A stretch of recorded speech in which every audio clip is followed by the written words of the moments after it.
What is a green flag you've experienced on a first date that made you want to have a second date? Looking back, the thing that should have been the biggest green flag about the woman I married was that she made just as much effort to see me as I did to see her. She texted me first, suggested hangout times, and came up with date ideas just as often as I did.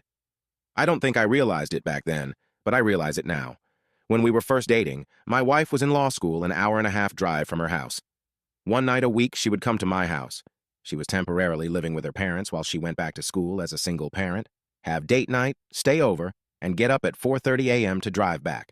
That was 10 years ago, and she still always makes me feel appreciated at that kind of level.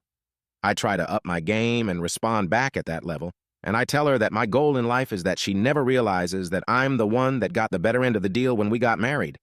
You don't realize hours have passed, sitting and chatting wherever. You sit in your car at the end of the night and talk for another hour, and realize even after one date you genuinely miss their company.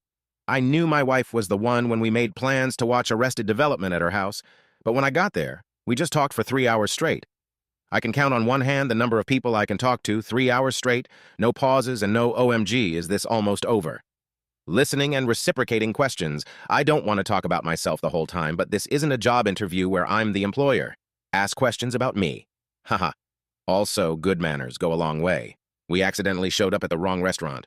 Well, I showed up at one on the north end of town, she was at the one on the south end. She ended up coming to meet me halfway, and after dinner, we talked at a park at a lake until 2 in the morning, and it felt like no time had passed. She wasn't on her phone at all. I told her I don't kiss on the first date just to make sure it's not about a hookup. At the end of the night, as I was dropping her off at her car, she gave me a nervous smile and then kissed me. Then she gave me a hug and even texted me to see if I got home, as she ended up making it to her place before I got to mine. Anyway, we've been married for 8 years now,